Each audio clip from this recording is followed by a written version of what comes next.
Welcome back to the channel. I'm Trevor, and today I'd like to share a few of my thoughts regarding a recent great post by the underperforming hobbyist. It's titled, "Is Anyone Else Just Collecting Magic?" Now that really got me thinking about, what does magic mean to me?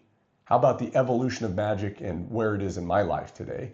And what are my goals moving forward with this channel? So what does magic mean to me? Well, you might assume because I'm just a hobbyist that it's just about doing a bunch of tricks, but there's so much more than that. It actually provides a physical skill, practicing sleight of hand and coordination. Also, it's a mental skill, interacting with people, studying and implementing timing and misdirection. But most importantly for me, it's an artistic, creative outlet. We all have our go-to tricks, right? Somebody puts us on the spot with a deck of cards or borrowed coin or item, and that's okay, that's fun to do. But for me, that's just one layer. I really enjoy creating routines, but magic can be anything you want it to be. If you like performing, perform, collect, or just perform on your own at home, whatever makes it enjoyable for you. As I said, it's a creative outlet for me because I like to structure a whole routine together. For example, planning the setup, writing the script, creating flow, and even in some cases, making a cohesive routine with music. Now comes the topic of the problems with performing as a hobbyist. We all know what they are, right? First and foremost, it's our spouses. They do not want to see us practice or perform for them all the time. Although they really do enjoy watching us perform for other people and seeing how fun it is for them to watch.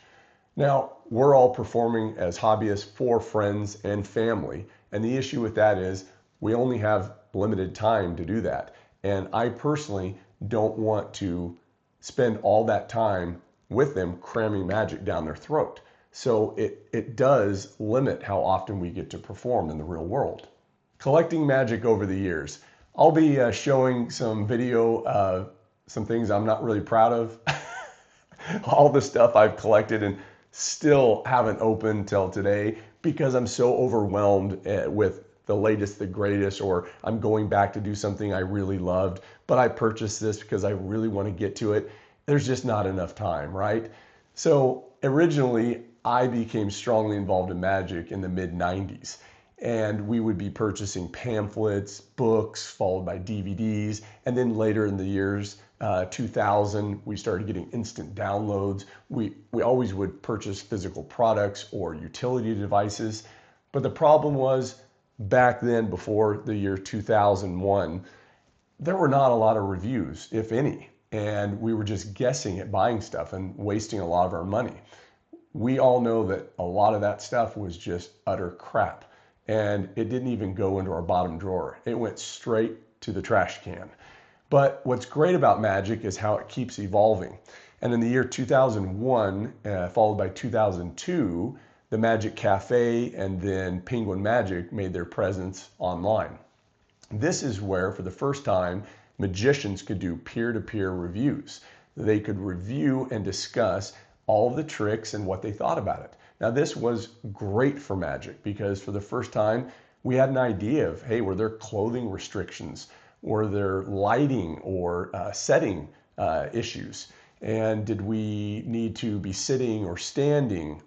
All these things, DIY involved, all of the stuff that helps somebody decide whether they want to purchase it. I mean, some people just don't want knuckle busters. Some people love to do knuckle busters. It's to each his own. But now we had a platform for discussing this. And moving even further down the line, now we have reviewers everywhere, right? One of my favorites is Magic Orthodoxy. I mean, he's nailing it, right? So you can go to any of these and get updated information. And I really feel one of the most important things that has happened recently, specifically at Craig Petty, these creators are now being extremely forthcoming and transparent about what you are buying. I mean, even in the tutorials, or I should say the trailers, that they're showing exactly what the product is. I mean, if there's a gimmick, they're showing what the gimmick is and how it works. And if there's not, they're trying to expose as much information so that you have kind of an informed consent on what you're buying, which is really great. Moving forward, I've come up with 3 goals for myself and for my channel. First and foremost, I came to the realization that I have got so much magic, like you do as well, that I need to start performing as much as possible so that hopefully I can get through that in my lifetime, which I really don't think I'm going to be able to. If you just think about one of your books, how many tricks are in there? It's overwhelming, right?